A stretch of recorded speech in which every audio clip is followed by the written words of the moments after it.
এরকম কোনো কিতাব ছিল না, এরকম কোনো নবী ছিল না, এরকম কোনো রসুল ছিল না যার মুখে আমাদের নবীজির আলোচনা ছিল না। এটা তো সৃষ্টির আগের থেকে আল্লাহ কোনো কিছু সৃষ্টি করেন নাই, তখন থেকে আমাদের নবীজির ডঙ্কা বাজতে ছিল। আল্লাহ দুইটা সেমিনার করছিলেন, যেরকম আজকে আপনাদের এখানে সেমিনার। একটা সেমিনারে আমরা সবাই ছিলাম। আল্লাহ প্রশ্ন করছিলেন আলাস্তু বিরব্বিকুম, আমরা বলছিলাম ক্বালু বালা। আরেকটা সেমিনারে আমরা ছিলাম না, শুধু আল্লাহ ছিলেন, সমস্ত নবী রসুল ছিল, আল্লাহ বক্তা ছিলেন, দর্শক নবী রসুলরা ছিলেন, আর আলোচ্য বিষয় আমাদের নবীজির ঢঙ্কা ছিল। ঢঙ্কা বোঝেন?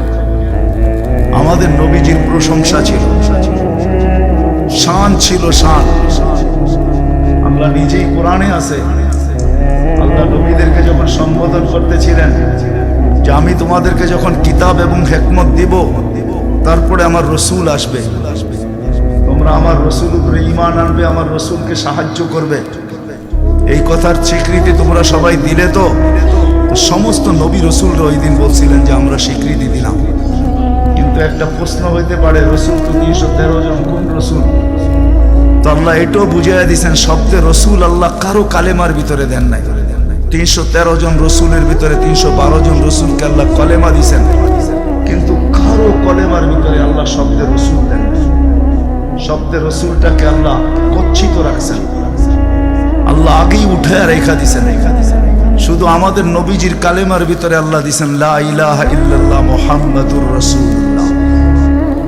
নারায়ণগঞ্জ কেন, সারা দুনিয়ার কোনো আলেম বাহির করে দিতে পারবে না আমাকে যে কোন নবীর কলেমার ভিতরে এই রব শব্দে রসুল ছিল। তো আল্লাহ সেমিনার করছেন, এখনো অস্তিত্বই হয় নাই, এমনকি কোনো সৃষ্টি হয় নাই। সৃষ্টিরও 1000 বৎসর আগে থেকে আমাদের নবীজির ঢোল আর ডঙ্কা আল্লাহ বাজাইতেছিলেন। হ্যাঁ, মাসালুহুম ফিত তাওরাতি ওয়া মাসালুহুম ফিল ইনজিল। কোন কিতাব এরকম আসে নাই, কোন নবী রসুল এরকম আসে নাই যিনি আমাদের নবীজির ডঙ্কা না বাজাইছেন। বুঝানোর জন্য বলতেছি, দানিয়েল আলাইহিস সালাম একজন নবী ছিলেন। উনি বুঝাইতে চেয়েছেন যে আল্লাহ আমাদেরকে কোন নবী দিছেন, কোন রসুল দিছেন আল্লাহ আমাদেরকে। আমরা কি পাইলাম আর তার সাথে আমরা কি ব্যবহার করতেছি বা কি ব্যবহার করলাম, ওই রসুল দিছেন আমাদেরকে আল্লাহ, যার হাতের ছোঁয়া না। দানিয়েল আলাইহিস সালাম জানতেন ওই রসুলের হাতের ছোঁয়া আমার নসিবে জুটবে না। উনি আল্লাহর কাছে দোয়া করছেন, আল্লাহ আমি ওই রসুলের হাতের ছোঁয়া চাই না, কেননা এটা কবুল হবে না, কমসে কম ওই উম্মতের হাতের ছোঁয়া হইলো আমাকে দেন। উনি শুধু আমাদের হাতের ছোঁয়া চাইছেন, উম্মতের হাতের ছোঁয়া। আবু মুসা আশআরী রাদিয়াল্লাহু তাআলা আনহু থেকে রিওয়ায়াত আছেন যে আবু মুসা আশআরী রাদিয়াল্লাহু তাআলা আনহু সাহাবায়ে কেরাম ওনাকে কাফন পরায়া দাফন করছেন।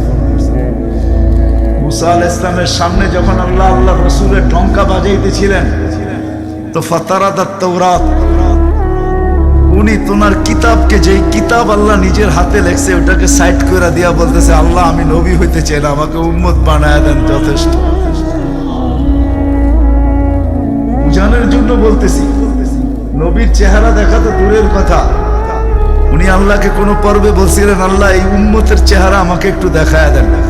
আল্লাহ বলছে সম্ভব না, কেননা এই উম্মতকে আমি শোপিজে, এই উম্মত শোপিস আমি শোকেজে সাজায় রেখা দিছি। তুমি অনেক আগে চলে আসছো, এদেরকে দেখা যাবে না।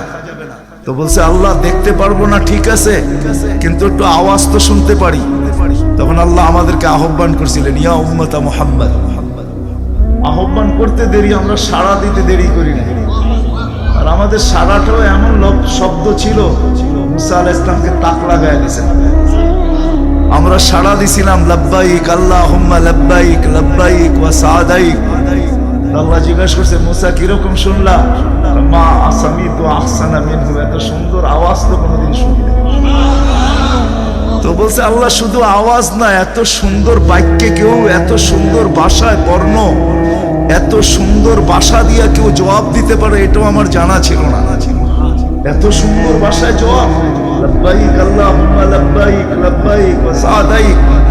তো আল্লাহ বলে মুসা তোমার যখন পছন্দ হইলো তাহলে শোনো আজকের থেকে নির্ধারিত যে আমার ঘরের জিয়ারতে আসবে, উমরায় আসুক আর হজে আসুক, ইহরাম পরার পরে সর্বপ্রথম যে শব্দ ব্যবহার করবে আমাকে ডাকবে, আজকের থেকে এই শব্দ শিরুদার্য, সে এই শব্দ দিয়ে আমাকে ডাকবে লাব্বাইক আল্লাহুম্মা লাব্বাইক। আমাদের ডঙ্কা অনেক আগের থেকে বাজতে ছিল। চলেন আমি শর্টে আপনাদেরকে নিয়ে আসতেছি। আল্লাহর রাসূলের একটা হলো জন্ম জাত, তার অস্তিত্ব, আরেকটা হলো তার ক্যারিয়ার, তার জিন্দেগি, জীবন, আদর্শ। আল্লাহর রাসূলের জন্ম অস্তিত্বই একটা সুঘ্রাণ ছিল। আমেনার পেটে আসতে দেরি, তার শরীর ফুটা সুঘ্রাণ বাহির হইতে দেরি হয়। আমেনা যখন মক্কার ঘরের থেকে বাহির হইতে পারতো না, কেননা আরবের প্রচলন ছিল বিধবা মহিলা কোনোদিন খুশবু লাগাইতে পারবে না, বিধায় আমেনা ঘরের থেকে বাহির হইতো না। কিন্তু বাহির না হইলে কি হবে, খুশবু তো আর কোনো জায়গায় আবদ্ধ রাখা যায় না। সুঘ্রাণ চতুর্দিকে মক্কায় ছড়াইতে শুরু করছে সুঘ্রাণ। সবার নাকে যখন যাইতে শুরু করছে তো মক্কার ভিতরে কানাঘুষা শুরু হয়ে গেছে। আব্দুল মুত্তালিবের পুত্রবধূ বিধবা, সে সুঘ্রাণ লাগায় তো লাগায় কি করা। আর এটা তো কোনো এই জগতের সুঘ্রাণ না, এই সুঘ্রাণ সে পায় তো পায় কোথার থেকে। আব্দুল মুত্তালিব জিজ্ঞাসা করছে, বেটি নাক কান তো কাটা গেল, আমি সর্দার, যেদিকে যাই সবাই আমার দিকে তাকায় কেমন ভাবে জানি। আবার কেউ কেউ প্রশ্ন করে তোমার পুত্রবধূ কোত্থেকে নিয়ে আসলে, যার সুঘ্রাণ বাহির হইতে পারে না, রাস্তায় বাহির হইলে সুঘ্রাণ ছড়াইতে থাকে। তো নিজে পুত্রবধূকে জিজ্ঞাসা করতে পারে না, স্ত্রীর মাধ্যমে জিজ্ঞাসা করতেছে যে তোমার পুত্রবধূকে জিজ্ঞাসা করো সে কোত্থেকে এই সুঘ্রাণ ব্যবহার করে। সে রাস্তা দিয়ে বাহির হয়, পুরা পাহাড় কেন, মক্কা কেন, চতুর্দিকে সুঘ্রাণে মোহিত হইতে থাকে। সবাই আমাকে বিরক্ত করতেছে।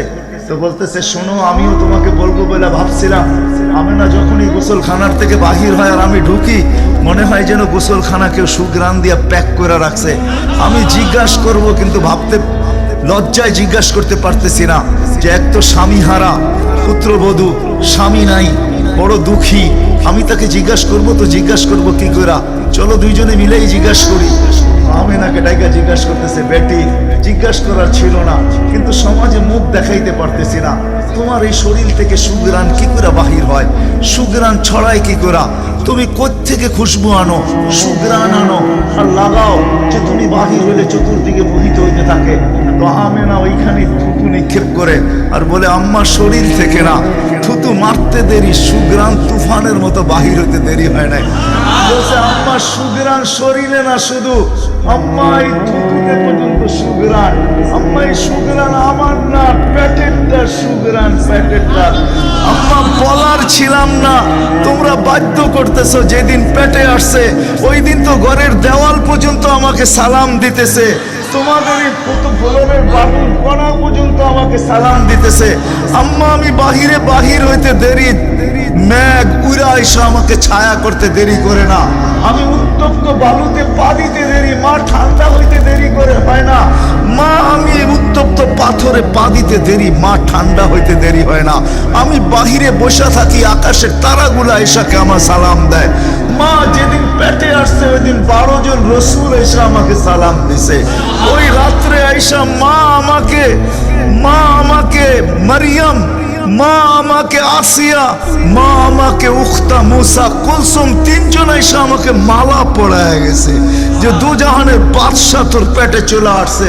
মা শুধু এইখানেই ক্ষান্ত না, আমি যখন বাহির হই তো বারুর কলা পর্যন্ত আমাকে সালাম দিতে থাকে। কুয়ার পাশে যখন যাই মা, তো আমাকে আর রশি দিয়া, ওই দিনের পর থেকে আজ পর্যন্ত রশি দিয়া পানি উঠাইতে হয় নাই। আমি কুয়ার পাশে যাইতে দেরি, কুয়ার পানিগুলা উছলায় উপরে আসতে দেরি করে না, কলকল শব্দ করতে থাকে, পানিগুলা যেন বলতে থাকে, আমেনা তুই কেন চলে আসছিস, দুজাহানের বাদশা তোর পেটে, তুই হুকুম দিলেই তো আমরা বাড়িতে যেয়ে ভোড়া দিয়ে আসতাম। মা মক্কার মেয়েগুলাকে জিজ্ঞেস করো না, আমি কুয়ার পাশে যাইতে দেরি, মা এরা আমার হাতে পায়ে ধরতে দেরি করে না, যে ফাতেমা আমেনা তুই এখান থেকে যাইস না, তুই গেলে কুয়ার পানি নিচে চলে যাবে, আমাদেরকে রশি দিয়ে তুলতে হবে, তুই দাঁড়ায় থাক, তোর পায়ে পড়ি, পানি নিচে যাবে না, আমরা ভরা নেই আমাদের বর্তনগুলা, তোর বর্তনটাও ভরা দিব, তোর বাড়িতেও পৌঁছায় দিব। তুই দাঁড়ায় থাক, তুই চলে গেলে কুয়ার পানির নিচে চলে যাবে। হায় হায় হায়, যে পেটে থাকা অবস্থায় খুশবু, ও যদি যার খুশবু সুঘ্রাণ আসবে। হায়, আমি শর্ট করতেছি। যেদিন দুনিয়াতে পা রাখতেছিলেন, শেফা আব্দুর রহমান ইবনে আউফ রাদিয়াল্লাহু তাআলা আনহুর আম্মা ছিলেন তাই। যখন দুনিয়া আসতেছিলেন, উনি নিজে বলতেছিলেন, আমার হাতে হাজারো বাচ্চা, শত বাচ্চা আসছে এই মক্কা, কিন্তু এই বাচ্চা যখন আসতেছিল দুনিয়াতে, কান্নাল মিসকা ইয়াফুর, চতুর্দিকে সুগ্রানে মোহিত করতে করতে আসতেছিল। শরীরে একটা ময়লার কণাও ছিল না। মখতুনান, কে জানি মার পেটের ভিতরে মুসলমানি করায়া দিছেন, কে জানি মকতুয়া সুররা, নাবি মার পেটের ভিতরে কাটা দিছেন। একটা বালুর কণা পরিমাণও ময়লা ছিল না। আমরা তাকাইতেছিলাম আর ভাবতেছিলাম, এটা কেমন বাচ্চা। চাদরের উপরে রাখতে দেরি, ডান দিক হইয়া উঠা বৈশা সেজদা যেতে দেরি করেন নাই, লম্বা সেজদা। আম্মা জান বলতেছিলেন, কুলতা মা কুলতা, বেটা তুই যেন সেজদার ভিতরে কি বলছস, আমি তা বলতে পারবো না, কেননা তোর অবস্থাগুলা দেখে আমি আশ্চর্যান্বিত হইতেছিলাম। তারপরে সেজদার থেকে যখন আত্মাহিয়াতের চূড়াতে উঠা বসছে, শাহাদত আঙ্গুলি উঠাইতে দেরি। সুবে সাদেকের সময় ছিল, চতুর্দিকে অন্ধকার ছায়া ছিল, বলে তুই শাহাদত আঙ্গুলি উপরের দিকে উঠাইতে দেরি। তানাব্বারাতি দুনিয়া কুল্লা, সমগ্র জগৎটা যেন আলোতে আলোকিত হয়ে গেছে। তারপরে যেন তুই কি বলছস আমি বলতে পারবো না। তারপরে স্বাভাবিক হয়ে শুয়া পড়ছিস, তোকে দৌড়ে যে আমি কোলে নিছি, কোলে নিতে দেরি, ঘরের ছাদ ফাটতে দেরি হয় নাই। কুয়াশা ভিতরে ঢুকতে শুরু করছে, একটু পরে উপর থেকে আওয়াজ আসছে, গাইয়িবু হাদা তিফ, এই বাচ্চাকে তাড়াতাড়ি গায়েব করো। যখন অস্তিত্ব ছিল না আমরা ঢঙ্কা খুব বাজাইছি, কিন্তু এখন অস্তিত্ব যখন চলে আসছে, তাড়াতাড়ি গায়েব করো। তুফু মাশারিকাল আরদি ওয়া মাগারিবাহা, সমগ্র জগৎকে ঘুরায় নিয়ে আসো, যেন সমগ্র জগৎ, কোন সৃষ্টি যেন এই 2 মিনিটের বাচ্চার ব্যাপারে 3 মিনিটের সময় এই কথা না বলতে পারে যে আমরা একে চিনি না। সবাই যেন একে চিনে, বিসুরাতিহি, তার রূপ দেখা যেন তাকে চিনে, ওয়াবি ইসমিহি, তার নাম দেখা নামের উপরে যেন চিনে, ওয়াবি নাতিহি, তার গুণাবলী দেখা যেন তাকে চিনে। বলে গায়েব করে দেওয়া হলো। উপর থেকে আওয়াজ আসলো, আরিজু আলাইহি কুল্লা রুহানি, সমস্ত রুহানি জগতের জিনিস এই বাচ্চার সিনার ভিতরে ভরতে থাকো। মিনাল জিন্নি ওয়াল ইনসি ওয়াল মালাইকাতি ওয়াল ওয়াহশি ওয়াত তাইর, মানুষ, জিন, ফেরেশতা, চতুষ্পদ প্রাণী, এমনকি পাখির বালো গুণটা পর্যন্ত ঢুকাও। তারপরে আওয়াজ আসলো, 20 নবীর 20টা গুণ ঢুকাও এর ভিতরে। আমি তর্জমা করব না, ওলামার থেকে তর্জমা জেনে নেবেন। 20টা নবীর 20টা গুণ ঢুকাও। আতুহু খুলুকা আদম, মারিফাতা শী, শুজাআতা নূহ, খুল্লাতা ইব্রাহিম, লিসানা ইসমাঈল, রিদা ইসহাক, ফাসাহাতা সালেহ, হিকমাতা লূত, বুশরা ইয়াকুব, জামালা ইউসুফ, সবরা আইয়ুব, তাআতা ইউনুস, জিহাদা ইউশা, সাউতা দাউদ, হুব্বা দানিয়া, ওয়াকারা ইলিয়াস, সুহদা ঈসা, কুওয়াতা মুসা, হাইবাতা সুলাইমান, ওয়া ইলমাল খিদির। 20 নবীর 20টা গুণ এই সিনার ভিতরে ভরো। আওয়াজ আসলো, নবী তো 20 জন না, 1.25 লক্ষ নবী, 312 জন রসুল। তো আওয়াজ আসলো, আকমিদুহু ফি জামি আখলাকিন নবিয়্যিন, সমস্ত নবীদের আখলাকের ভিতরে এই বাচ্চাকে ডুবায়া দাও। তারপরে কোলে ফিরত দিয়া দেওয়া হলো। আমেনা কোলে নিয়ে কাঁদতেছিলেন। আব্দুল মুত্তালিব ছুটে আসছে যে আমেনা কাঁদে কেন, চাচারা ছুটে আসছে, বোন কাঁদিস কেন, শাশুড়ি ছুটে আসছে, মেয়ে কাঁদিস কেন। বলছে আব্দুল্লাহ নাই। তো বলছে আব্দুল্লাহ নাই মানি, বুঝায় বল কেন কাঁদিস। বলে আব্দুল্লাহ নাই, প্রথম বাচ্চা, মানুষের প্রথম বাচ্চা যখন হয়, তো অনেকে আছে নারায়ণগঞ্জে পাওয়া যাবে খুশির ঠেলায়, নারায়ণগঞ্জে সব মিষ্টির দোকান ভুক, আমার ঘরে ছেড়ে আসছে, সব খালি করে দাও। সব আব্দুল্লাহ নাই, খেলনা নিয়ে আসে, ডের বানায়া দেয়, আব্দুল্লাহ নাই, কে খেলনা আইনা দিবে।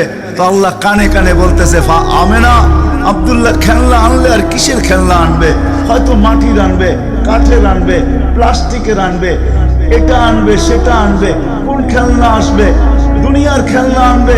আমেনা, সম্পর্ক তোর সাথে শুধু তোর সন্তান, আমার সাথে সম্পর্ক হলো মাহবুবিয়াতের, এটা তো আমার মাহবুব।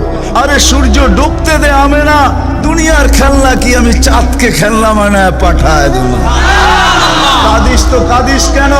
আবু তালেব বলে সূর্য ডুবলো, আমরা বাহিরে 4 পায়ের ভিতরে শোয়াই দিলাম, মাত্র 10-12 ঘন্টার শিশু, চাঁদ তাড়াতাড়ি দ্রুত গতিতে নিচে নামতে শুরু করলো। বাদাল কমরু আইয়াদনু, আমি খালি দেখতেছিলাম চাঁদটা নামতেছে।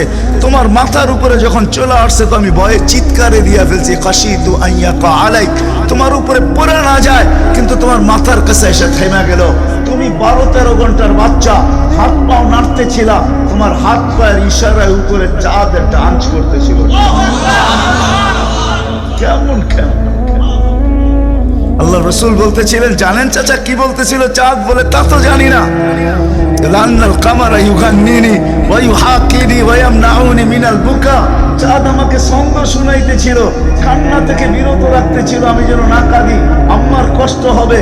আল্লাহ চাঁদকে আমার জন্য খেলনা বানায় পাঠায় দিয়েছে। কোন ব্যক্তিত্ব আমাদেরকে জান্নাত পর্যন্ত নিয়ে যাওয়ার জন্য আসছে? উনি আমাদেরকে জান্নাতে নিয়ে যাওয়ার জন্য আসছে। জান্নাতে নারায়ণগঞ্জের মানুষ কেমনে বুঝাবো আমি? কাঁদিস কেন? আসতে দে, সময় আসবে। কোন রসুল পাঠাইছে আল্লাহ আমাদেরকে? কোন রসুল দিছেন? কোন নবী দিছেন? কোন মুহাম্মদুর রাসূলুল্লাহ দিছেন? কোন মুহাম্মদুর রাসূলুল্লাহ? যেদিন দুনিয়াতে আসে ফেরেশতাদের ছুটি 2 দিন ছিল, 2 দিন ছুটি দিয়েছেন আল্লাহ ফেরেশতাদের। এর আগে ছুটি দেন নাই। যেদিন আল্লাহর রসুল ছুটি আসছেন ওই দিন ফেরেশতাদের ছুটি ছিল, হল্লুর চলতেছিল, হল্লুর। পুরো আকাশের ভিতরে খুশির মাতম চলতেছিল, মাত চলতেছিল, খুশি আর খুশি। এক আকাশের ফেরেশতা আরেক আকাশের ফেরেশতার সাথে গলা মিলতেছিল আর সুসংবাদ দিতেছিল, দুজাহানের বাদশাহ আজকে পা রাইখা দিয়েছে। আসলেই মুহাম্মদুর রাসূলুল্লাহ দুজাহানের বাদশাহ, জাইনু আফা ইয়াউমিল কিয়ামা, দুজাহানের বাদশাহ। উনি দুজাহানের বাদশাহ। আল্লাহ কোন এক রিওয়ায়াতে নিজেই বলছেন, আনা মালিক ইয়াউমিদ্দিন আনতা সাহিবা ইয়াউমিদ্দিন, আমি কিয়ামতের মালিক বটে বন্ধু, আপনি বাদশাহ। কিয়ামতের বাদশাহ আমাদের নবীজি। এই জন্যই তো উনি বলতেছে, লিয়াল হামদি বিয়াউমিল কিয়ামতি বিয়াদি, কিয়ামতের দিন আল্লাহর ঝান্ডা আমার হাতে থাকবে, আমার হাতে। কোন এক জায়গায় আল্লাহ নিজেই বলছে, কাসসামতুল কিয়ামাতা কিসমাইন, কিয়ামতকে আমি 2 ভাগে ভাগ করছি, আপনি চাবেন আমি দিব। সালতু তা শাফি তু শাফা, সবাই নাফসি নাফসি বলবে, আপনি উম্মতি উম্মতি বলবেন, কিয়ামতের রাজা আপনি। আল্লাহর রাসূল আরেক জায়গায় বলছেন যে কিয়ামতের দিন সবাই চুপ থাকবে, আনা খাতিবুহুম, আমি ওই দিন বলবো। কেমন রসুল? যার চাওয়া ছাড়া আল্লাহ নাইমা আসবে না। শাফাআতে কুবরার মতলবই এটা, যে উনি যতক্ষণ পর্যন্ত না চাবে আল্লাহ আসবে না। আমরা সবার কাছে যাব, সবাই বলবে আনা লাস্তু বিআহলি, আমি এটার অধিকার রাখি না। না মুসা আলাইহিস সালাম, না ঈসা আলাইহিস সালাম, না আদম আলাইহিস সালাম, না ইব্রাহিম আলাইহিস সালাম, কেউ না। সর্বশেষ মুসা আলাইহিস সালাম বলবে সন্তান দিতে পারি, যার অপেক্ষায় আল্লাহ বসে আছেন। বলছে সে কে? বলে মুহাম্মাদুর রাসূলুল্লাহ। তখন সেজদায় পড়বে, তখন আল্লাহ বলবে ইরফা রাসাক সালতু তা শাফি তু শাফা, বন্ধু মাথা ফালায়া দিছেন মাটিতে, এখন আর আমার থাকার সুযোগ নাই, আমি নাইমা আসতেছি, উঠান না মাথা। হায় নারায়ণগঞ্জের মানুষ, জানি না কোন রসুল আল্লাহ আমাদেরকে দিয়েছেন, কোন নবী আল্লাহ আমাদেরকে দিয়েছেন, যিনি মুহাম্মাদুর রাসূলুল্লাহ সাল্লাল্লাহু আলাইহি ওয়াসাল্লাম। উনি আসছেন এই দিনে আমাদেরকে জান্নাতে নিয়ে যাওয়ার জন্য। জান্নাতে কোথায়? কোথায়? আমাদেরকে গন্তব্যে নিয়ে যাওয়ার জন্য, আখিরাতে নিয়ে যাওয়ার জন্য, আমাদেরকে আমাদের ঠিকানায় নিয়ে যাওয়ার জন্য, আমাদেরকে আমাদের উদ্দেশ্যে নিয়ে যাওয়ার জন্য। এই জন্যই তো চোখের পানি কোনোদিন শুকায় নাই। আরো সে যেও কিচ্ছু চান নাই। আল্লাহ জিজ্ঞেস করছে কি চাইতে আসছেন? আসআলুকা উম্মতি, আমি উম্মত চাইতে আসছি। বলছে এইখানে উম্মত? বলছে আনতার রব্বুল করিম আনা নবিয়ুর রহিম, কাইফা তুদাইয়ু হাদিল উম্মাহ বাইনাল করিমি ওয়ার রহিম। শুরুতে আপনি, শেষে আমি, উম্মত জাহান্নামে চলে যাবে, আমি আমার মনকে বুঝাইতে পারবো না। তো আল্লাহ সান্ত্বনা দিতেছে, বন্ধু কাসসামতুল কিয়ামাতা কিসমাইন সালতু তা শাফি তু শাফা, ওই দিন আপনি চাবেন আমি দিব, আপনি সুপারিশ করবেন আমি মঞ্জুর করব। আল্লাহ বলে শোনো, কিয়ামতের দিন সবাই নিচে থাকবে, আমার আর আমার উম্মতের জন্য আল্লাহ স্টেজ বানাবে উঁচা জায়গায়, আমি আমার উম্মতকে নিয়ে উঁচা জায়গায় থাকবো, সবাই নিচে থাকবে।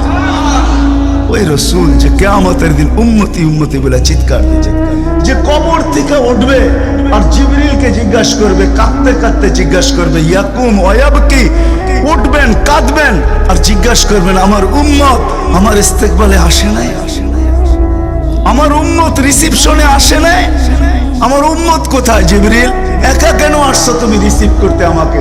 আমার উম্মত কোথায়? তো বলবে আপনার উম্মত এখনো ওঠেই নাই। তো বলবে আমার উম্মত কি জাহান্নামের? তুমি আমাকে এমনি সান্ত্বনা দিতেছ, আমার উম্মত কি জাহান্নামের কিনারে চলে গেছে? তো জিবরিল ইসলাম কসম খাবে বিইজ্জাতিকা ওয়া জালালিক মা শাক্কাল আরদা আহাদুন ইল্লা আনতা, আপনি ব্যতীত আল্লাহর কসম কেউ ওঠে নাই। আপনি শান্ত থাকেন, আপনার উম্মত এখনো ওঠে নাই। ওই নবী আমাদেরকে জান্নাতে নিয়ে যাওয়ার জন্য আসছে, আমাদের জন্য সহজভাবে জান্নাতে নিয়ে যাওয়ার জন্য আসছেন। হায় হায় আমি কেমনে কোন সুযোগ হাতছাড়া করে। আমি আপনাদেরকে দুই একটা দেখাই। 70,000 বিনা হিসাব কিতাবে জান্নাতে যাবে। সারা দুনিয়া হইলে বাগ বাগ হয়ে যেত, কিন্তু আল্লাহ রাসূল খুশি হন না, চেহারা মলিন হয়ে গেছে। জিবরিল জিজ্ঞাসা করছে চেহারা মলিন কেন? 70,000 তো বিনা হিসাব কিতাবে আপনার উম্মত জান্নাতে যাবে। বলছে মাত্র 70,000, 1.25 লক্ষ আমার সাহাবী, কিয়ামত পর্যন্ত উম্মতের কি হবে? আমি তো কান্ডারি আর তো কেউ কান্ডারি, কি হবে? বলছে আপনি কি নিবেন না? বলে আমি অস্বীকার করতেছি না, কিন্তু যাও আল্লাহর কাছ থেকে বাড়ায়া নিয়ে আসো। তো গেছেন, আবার দৌড়ে আসছেন, বলছে বাড়ানো যাবে না, কিন্তু আল্লাহ আপনার চেহারাকে মলিন দেখতে চায় না। মলিন দেখতে পারেন আল্লাহ, সইতে পারেন আপনার চেহারা মলিন হওয়া। আল্লাহ অপশন দিয়া দিছেন, সুযোগ দিয়া দিছেন। 70,000-এর প্রত্যেক ব্যক্তি হাতে ধরা 70,000 করে জান্নাতে নিয়ে যাবে, যার দ্বারা পরিধি দাঁড়ায় 490 কোটি বিনা হিসাব কিতাবে জান্নাতে যাবে। ওই নবী আল্লাহ আমাদেরকে পাঠাইছেন, যার ওজুদ হায় হায় হায়, যার খুশবু আর খুশবু, যার ঘাম জমা করতেন সাহাবায়ে কেরাম দাঁড়ায়া।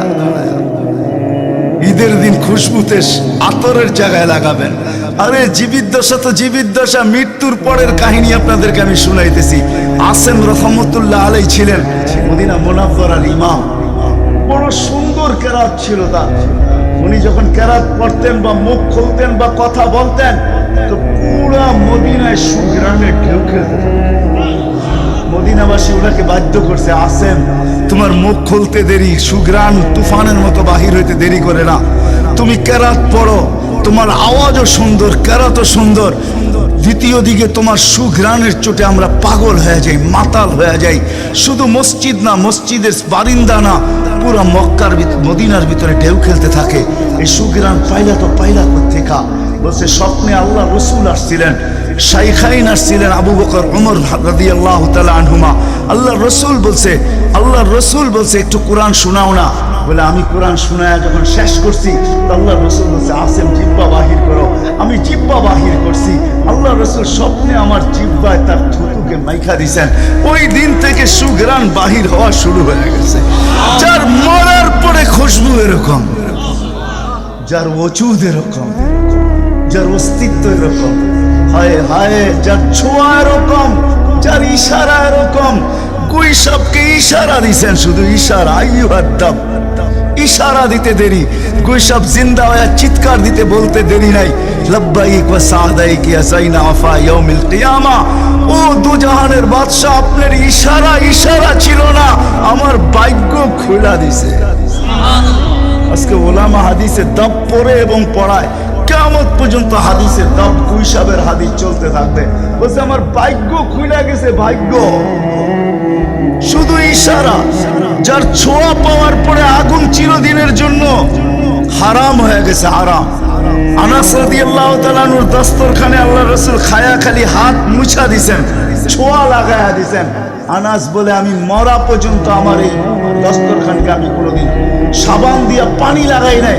যখনই পরিষ্কার করতে মন চায় আগুনের ভিতরে নিক্ষেপ করি, এ সমস্ত ময়লাকে খায়া ফেলে, আমাকে পরিষ্কার দস্তরখান ফেরত দেয়। সাহাবী রাসূল জিজ্ঞাসা করছে এই জাদু কই শিখলা?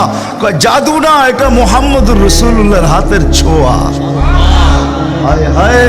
আব্দুল্লাহ ইবনে আব্বাস রাদিয়াল্লাহু তাআলা আনহু বলেন যে আল্লাহর রাসূল বাথরুমে যাবে, কিন্তু কোথাও পর্দা করার মতো জায়গা ছিল না।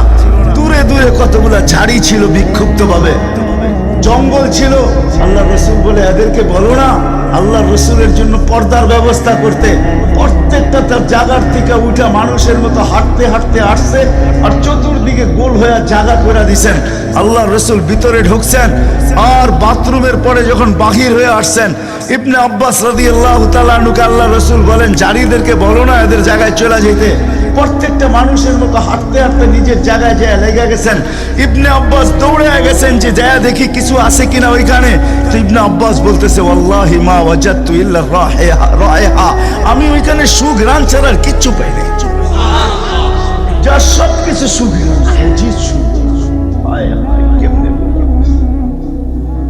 সাহাবায়ে কেরাম বলতেছিলেন, জাবের রাদিয়াল্লাহু তাআলা আনহু বলতেছিলেন, হায় হায় একটা সময় ছিল মানুষের মুখে থুতু দিত, আর আজকে একটা সময় চলে আসছে চোখে দেখতেছি থুতু ফালাবে সবাই হাত বাড়ায় দাঁড়ায় আছে। কেন? হাতে দেন মাটিতে না, কেন? শরীরে লাগাবো, চেহারায় মালিশ করব।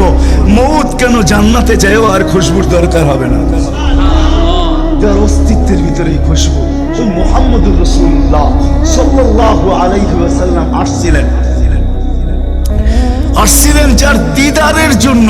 আহা, কেমনে যে আপনাদেরকে আমি বোঝাবো, যার দিদারের জন্য, যার দর্শনের জন্য, যাকে দেখার জন্য।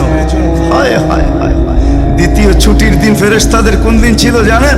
যেদিন মেরাজে যেতেছিলেন, মেরাজে ওই দিন ছুটি ছিল ফেরেশতাদের। ছুটি কিসের ছুটি? সূরা এটাই বুঝাইতে চাইতেছে, ওই দিন ছুটি ছিল, আজকে আমার বন্ধুর দর্শন করবে।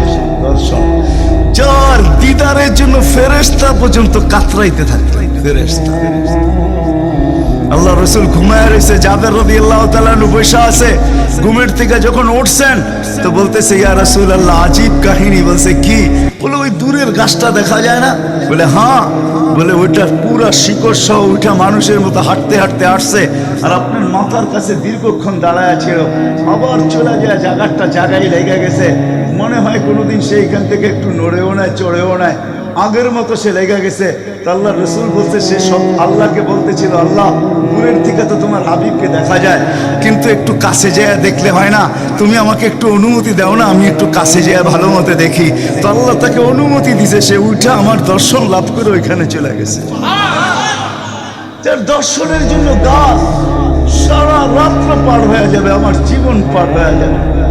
শানে মুহাম্মদ শেষ হবে, যার শান আল্লাহ বয়ান করে, ওয়ারফানা লাকা যিকরাক, ওয়ারফানা লাকা যিকরাক, আলাম নাশরাহ লাকা সাদরাক, ওয়া ওয়াদানা আনকা বিজরাক, ওয়ারফানা লাকা যিকরাক। যার জিকির আল্লাহ বুলন্দ করেন আল্লাহ। আদম আলাইহিস সালাম, ও মেরে দোস্ত, আমি তো বলি শিশুর পিতা লুকিয়ে আছে সব শিশুরই অন্তরে, এমনটা কথা না। কথাটা ছিল শিশুর পিতা, শিশুর পিতা লুকিয়ে আছে শিশুর পিঠে, এটাই সত্য। হ্যাঁ, ওয়া কাওয়াইবি উম্মিক ওয়া সালবি আবিক ওয়া কাওয়াইবি উম্মিক, সব শিশুর পিঠেই শিশু লুকায়িত আছে। সমস্ত জগতের অস্তিত্ব মুহাম্মদুর রাসূলুল্লাহর ভিতরে লুকায়িত ছিল। এই জন্যই তো আল্লাহ বলতে বাধ্য হয়েছেন, এই জন্যই তো রহমাতাল লিল আলামিন আল্লাহ বলছেন। রহমাতাল লিল আলামিনের মিনিংস এটা, সমগ্র সৃষ্টি বন্ধু আপনার ভিতরে লুকায়িত ছিল। আদম আলাইহিস সালামকে আল্লাহ বলেই দিয়েছেন, লাউলাহু লামা খালাকতুকা ইয়া আদম, উনি না হইলে তোমার অস্তিত্ব হতো না। ওই রাসূল আল্লাহ আমাদেরকে দিয়েছেন আমাদেরকে জান্নাতে নিয়ে যাওয়ার জন্য। উনি আসছেনই আমাদেরকে জান্নাতে নিয়ে যাওয়ার জন্য, উনি আসছেনই আমাদেরকে গন্তব্যে পৌঁছানোর জন্য, উনি আসছেনই আমাদেরকে আমাদের ঠিকানায় পৌঁছানোর জন্য, সহজভাবে, কোনো কঠিন ভাবে না। এই জন্য চোখের পানি কখনো মুছে নাই, কখনো বন্ধ হয় নাই। জিবরিল মিকাইল জিজ্ঞাসা করছে, আপনার চোখের পানি থামে না কেন? বলছে তোমাদের থামে না কেন? তো জিবরিল বলছে, যেদিন থেকে জাহান্নাম দেখছি ওই দিন থেকে চোখের পানি থামে না। মিকাইল বলছে, যেদিন থেকে শয়তানকে বিতাড়িত করা হয়েছে ওই দিন থেকে আমার চোখের পানি থামে না। আপনারটা থামে না কেন? বলে, যেদিন থেকে জান্নাত জাহান্নাম দেখে আসছি ওই দিন থেকে উম্মতের জন্য চোখের পানি থামে না। উনি আমাদের জন্য সহজ করছেন, সহজ করছেন। আমি আপনাদেরকে শেষ প্রান্তে চলে আসছি। এই যুগের উম্মতের জন্য বলছেন, কারোর জন্য তো এটাও বলছেন আল্লাহ রাসূল, যে এক জমানায় আসবে। আবু দারদাকে বলছেন, আবু দারদা, রগিফ আবু জারকে বলছেন, আবু জার ওয়ালাউ রগিফান ফাআবা জার, ও আবু জার তোর নাক যদি মাটিতে মলতেও থাকস, শুধু কালেমা যে পড়বে, সত্য দিলে যে কলেমা পড়বে আমার, তাকেও জান্নাতে আমি পৌঁছাবো। কেমন মনে করেন আপনি? ওরা আমাদেরকে জিজ্ঞাসা করেন, কোরআন যখন নাজেল হইতো তো উট পর্যন্ত মাটিতে বসা পড়তো, গর্দান লম্বা করে দিত। যে উটকে মরুর জাহাজ বলা হয় সে পর্যন্ত সহ্য করতে পারতো না। আল্লাহর রসুল ঘামাইতে থাকতেন। আল্লাহর রসুলের থেকে রেওয়ায়াত আছে, কাদার রু আইয়াখরুজ, আমার রু বাহির হয়ে যাওয়ার উপক্রম হইতো। কিন্তু অদ্দোহা যখন নাজেল হয়, সাউফা ইউতিকা রাব্বুকা ফাতারদা, এইখানে যখন পৌঁছেন তো এই কষ্টের ভিতরে জিবরিলকে বলতেছেন, জিবরিল থামো, আমি তোমাকে সাক্ষী রেখে, আল্লাহ বলতেছেন আমাকে রাজি করে ছাড়বে। আমি এখানে আল্লাহর কাছে কিছু চাইতে চাই। বলছে কি চাবেন? বলে তোমাকে সাক্ষী রেখে বলতেছি, ওয়াল্লাহি লান আরদা হাত্তা ইয়াকুনা ওয়াহিদ মিন উম্মতি ফিন নার, আমি আল্লাহর উপরে কখনো রাজি হব না যতক্ষণ পর্যন্ত আমার একজন উম্মত জাহান্নামে থাকবে, আমি রাজি হব না। ওই রাসূল আসছেন এই মাসে, এই দিনে আসছেন আমাদেরকে জান্নাতে নিয়ে যাওয়ার জন্য। এই জন্যই আমাদেরকে শর্ট কোর্স দিচ্ছেন নবীজির সুবাদে, আল্লাহ আমাদেরকে শর্ট কোর্স দিচ্ছেন। আমি দেখাই আপনাদেরকে, দুই একটা দেখায় শেষ করতেছি। একটা রাত্র দিচ্ছেন 83 বছর। কত? কোন রাত্র? কদরের রাত্রি, ঠিক না? কারো যদি জীবনে একটা কদরের রাত্রিও মিলা যায়, আর সে যদি 80 বৎসরও বাঁচে, মারা যাওয়ার পরে যদি আল্লাহ জিজ্ঞেস করে কতদিন ছিল, 80 বৎসর, হিসাব দাও, তো বড় দাপটের সাথে সে বলতে পারবে যে এক রাত্রের দিয়া নেই, এক রাত্রই তো 83 বৎসর, 80 থেকে 80 বাদ দেন, আপনার কাছে আমি 3 বৎসরের পাওনা আছি, আপনি আমার কাছে কোনো পাওনা নেই। বলতে পারবে না? পারবে না। কত শর্ট কোর্স। লায়ালিন আশর, জিলহজের প্রথম 10 রাত্রি লাইলাতুল কদরের সমান, প্রত্যেকটা রাত্রি। ছোট ছোট প্যাকেজ নিয়ে আসে, শেষমেশ বলে দিয়েছেন, উম্মত যদি 10 ভাগের উপরও আমল করো, হায় হায়, এই উম্মতের জন্য তো সুবাদে আমি এক হাদিস আপনাদেরকে দেখাই দিয়েছি। রসুল কি পাইলাম আর কি করতেছি, ওই রসুলের কারণে এই উম্মত জাহান্নামে যাবে, কিন্তু হাত কড়ি থাকবে না। এই উম্মত জাহান্নামে যাবে, পায়ে বেড়ি থাকবে না। এই উম্মত জাহান্নামে যাবে, গলায় শিকল থাকবে না। এই উম্মত জাহান্নামে যাবে, চেহারা কালো হবে না। অথচ জাহান্নামীদের চেহারা কালো হবে, এই উম্মতের চেহারা কালো হবে না। একজনের চেহারা কালো হবে। ফেরেশতা জিজ্ঞেস করবে, আল্লাহ চেহারা তো ঝকঝকে, গলায় নাই শিকল, পায়ে নাই বেড়ি, হাতে নাই হাত করি, এটা আবার কি পাঠায় দিলেন? আল্লাহ জবাব দিবে, আমার বন্ধুর উম্মত, খবর দাও। তো ফেরেশতা মালিক জিজ্ঞেস করবে, দারোগা হাতকড়ি নেই কেন? বলছে যেই হাত উঁচুতে ব্যবহার হয় ওটা হাতে হাতকড়ি লাগে না, যেই পাও মসজিদের দিকে চলে ওই পায়ে বেড়ি লাগে না, যেই কপাল আমার কুদরতি পায়ে জীবনে একবারও আমাকে পাওয়ার জন্য ঠেকায়া দিছে, সেজদা করছে, ওই চেহারা কোনোদিন কালো হয় না, গলায় কোনোদিন চিকন লাগে না, 3 জায়গায় আগুন লাগাবে না। খবরদার, চেহারায়, হাতে, পায়ে, বাকি শরীরে লাগায়া দাও। আগুনকে যখন মালিক হুকুম দিবে ধরার জন্য, আল্লাহ আমাদেরকে শিখায় দিবে, স্মরণ করায় দিবে, আমরা কলেমা পড়তে থাকবো। আগুন আসবে আর যাবে, আসবে আর যাবে, ধরবে না। একবার, দুইবার, 3 বার হবে, মালিক পোড়া চার্জ করবে, লাঠি চার্জ করবে, ধরিস না কেন? তো আগুন বলবে, লাইসালি সুলতানুন আলা মান ক্বালা লা ইলাহা ইল্লাল্লাহ মুহাম্মাদুর রাসূলুল্লাহ। এই কলেমা যে পড়ে তাকে ধরার ক্ষমতা আমার নাই। তারপরে আল্লাহ নিজে কি করবে? ইমাম কুরতুবী রাহমাতুল্লাহ আলাইহি লেখেন, ফাআমাতাল্লাহু মাউতাতান, আল্লাহ আমাদেরকে ঘুম পড়ায়া দিবে। মৌতের যেরকম ঘুমের দোয়া, মৌতের দোয়া আর ঘুমের দোয়া একই দোয়া। আমরা ঘুমের দোয়া পড়ি, আমুতু আহিয়া, আল্লাহ মরতে চললাম, কাল সকালে উঠাইলে উঠবো, না হলে আর কিয়ামতের আগে উঠবো না। তো ঘুমো মৌত, আল্লাহ ঘুম পড়ায়া দিবে, আজাব ঘুমের ভিতরে কমপ্লিট করে আল্লাহ বাহির করে নিয়ে আনি।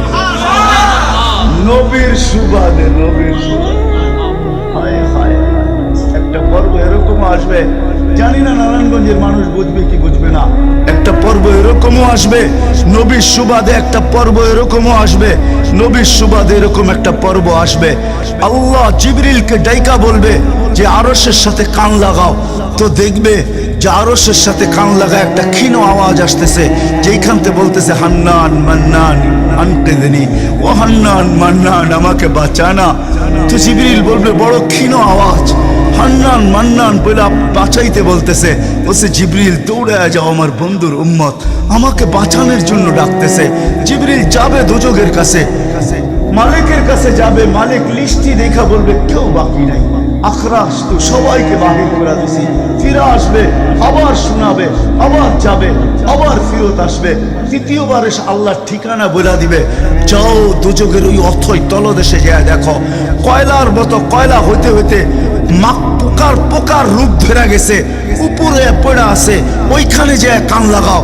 তো দুইজনে যে কান লাগাবে তো দেখবে ওইখান থেকে ক্ষীণ আওয়াজ বাহির হইতেছে, ইয়া হান্নান ইয়া মান্নান আনকিদনি, ও হান্নান ও মান্নান আমাকে বাঁচানা। ওই আওয়াজ আল্লাহর আরশের সাথে এসে টক্কর মারবে, ওইখান থেকে উঠায় নিয়ে আসবে। বলবে আমার বন্ধুর উম্মত উঠায় নিয়ে আস, আমি ওয়াদা করছি আমার বন্ধুকে রাজি করে ছাড়বো, আমি ওয়াদা করছি লা ইউখসিহি ফি উম্মতিক, তার উম্মতের ব্যাপারে আমি কপালে ভাঁজ পড়তে দিব না। আমার কথা কিন্তু শেষ জায়গায় চলে আসছে। ওই রসুল, ওই নবী আমাদেরকে আল্লাহ দিয়েছেন আমাদেরকে জান্নাতে নিয়ে যাওয়ার জন্য। মেরে দোস্ত, শুধু ওনার অস্তিত্ব না, উনি একটা আদর্শ নিয়ে আসছেন, উনি একটা কেরিয়ার নিয়ে আসছেন, উনি একটা জীবন নিয়ে আসছেন। যেই জীবনের একটা সুন্নত যদি কেউ তার নিজের জীবনে প্রতিফলিত করে, নিজের জীবনে অভ্যাসে রূপান্তরিত করে, আর নিজেকে অভ্যস্ত করে আল্লাহ পর্যন্ত যদি পৌঁছাইতে পারে, খোদার কসম এটার ওয়েট এতটুকু হবে, সমগ্র জগৎ একবার না 10 বারও যদি এক পাল্লায় রাখা হয় আর ওই সুন্নতকে এক পাল্লায় রাখা হয়, তো ওই সুন্নতের ওয়েট বেশি। সমগ্র জগৎ এক না 100 কোটি বারও যদি হয়, তা সমগ্র ভান্ডারের সাথে যে দাম না হবে, যতটুকু দাম না হবে, আল্লাহ রসুলের এক সুন্নতের এর চেয়েও কোটি গুণ বেশি দাম। বিদায় আপনাদের পায়ে হাত রেখা বলি, আসেন।